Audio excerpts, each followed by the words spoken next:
আসসালামু আলাইকুম। পাকিস্তান টিম যেন হেরেও রয়ে গেছে ভারতের সাথে। কিভাবে সেটা জানেন? তাদের টিম নিয়ে তারা অ্যানালাইজ না করে তারা ভারতের টিম নিয়ে অ্যানালাইজ করছে। ভারত কেন স্পিন বিভাগ খেলাচ্ছে? ভারত কেন স্পিন পিচে খেলছে? ভারত কেন ট্রাভেল করছে না? এত প্রশ্ন পাকিস্তানের, এই প্রশ্নের উত্তর দেবে কে? দেখুন, ভারতের সাথে তো আপনারা পারেন না। পাকিস্তানের সাবেক এক ক্রিকেটার, আমি নাম বলছি না, তিনি বলছেন ভারত যদি এতই পারে তাহলে আমাদের সাথে 10টা টেস্ট খেলুক, 10টা টি-20 খেলুক, 10টা ওডিআই খেলুক, দেখি কে জিতে। ভাই, এই 10-10-10 30, এই 30টা ম্যাচের ভিতরে আপনারা জিতবেন কয়টা ম্যাচ? আপনি আগে নিজে ভাবেন। আপনি টি-20 খেলবেন ভারতের সাথে, ওপেনিং করে কে জানেন?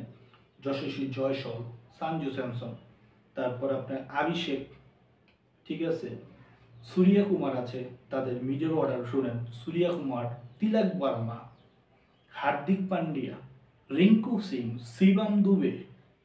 আপনি কারে ধুয়ে কারে আউট করবেন? এই টিমটা কি করছে জানেন? এই টিম নামলে 200-র উপরে রান করে। অস্ট্রেলিয়া হোক, ইংল্যান্ড হোক, বাংলাদেশ হোক, নিউজিল্যান্ড হোক, যে কোনো জায়গায় এই টিমটা আপনি হারাইবেন। আপনার পাকিস্তানি টিম লিয়া, যেখানে বাবার আজম খেলে আপনার 100 স্টেকে টি-20, আপনার রেজওয়ান খেলে 100-র নিচে তার স্টেকে টি-20 খেলে, আপনি এই টিম নিয়ে হারাই দিবেন? কোন মাঠে খেলবেন আপনি ভাই? দুবাইতে খেলবেন? ভারতে তো পারবেন না, আপনি দুবাইতেও পারবেন না। এটা জানেন? পাকিস্তানের যে সাবেক প্লেয়ারগুলো আছে তারা হেরে গিয়েছে পাকিস্তান, তাদের টিম নিয়ে তারা চিন্তা না করে তারা ভারতের টিম নিয়ে সবসময় চিন্তা করে।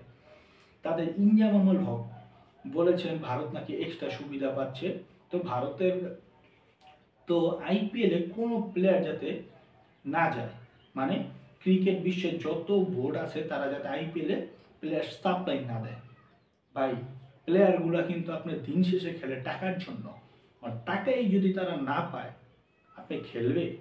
আপনাদের পিএসএল এ কত টাকা দেন প্লেয়ারদের? আপনাদের সর্বোচ্চ 50 থেকে 60 লাখ টাকা পেয়ে থাকে একটা প্লেয়ার যদি পিএসএল খেলে পুরো টুর্নামেন্ট। আর আপনার আইপিএল এর কথা বলছেন? আইপিএল যদি খেলতে পারে একটা বিদেশি প্লেয়ার, সর্বনিম্ন 10 থেকে 15 কোটি টাকা পায়।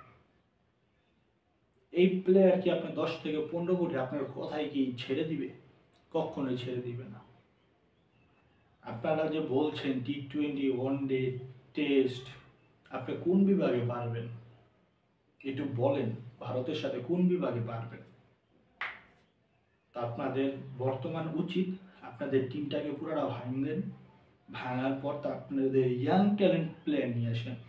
যেমন আপনার সাইমা, ঠিক আছে, সালমান আগা খুব ভালো খেলে, তিনিও ঠিক আছে।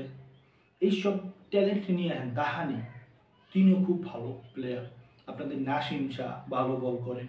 এইসব প্লেয়ার নিয়ে আপনাদের টিমটাকে আবার করেন।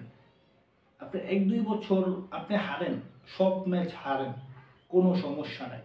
আপনাদের তো ভাই ট্যালেন্ট প্লেয়ার রয়েছে। আমাদের বাংলাদেশের পাইপলাইনে কিন্তু তেমন প্লেয়ার নেই, কিন্তু আপনাদের কিন্তু রয়েছে। আপনাদের এই প্লেয়ারগুলোকে আপনারা ডেভেলপ করেন। দরকার পড়লে একটা এই টিম বানান, পাকিস্তানের এই টিম বানায় বিভিন্ন দেশের সাথে খেলান। আপনারা বিভিন্ন দেশে ট্যুর দেন, ট্যুর দিয়ে এই প্লেয়ারগুলোকে মোটিভেট করেন, এই প্লেয়ারগুলোকে অভিজ্ঞ বানান। যদি বানাইতে পারেন আপনার 2027-এর বিশ্বকাপ চিন্তা করে, আপনাদের পাকিস্তান কিন্তু অনেক দূর যাবে। তো আপনারা পরের দেশ না নিয়ে আপনাদের নিজের দেশ নিয়ে ভাবেন, কাজে দিবে।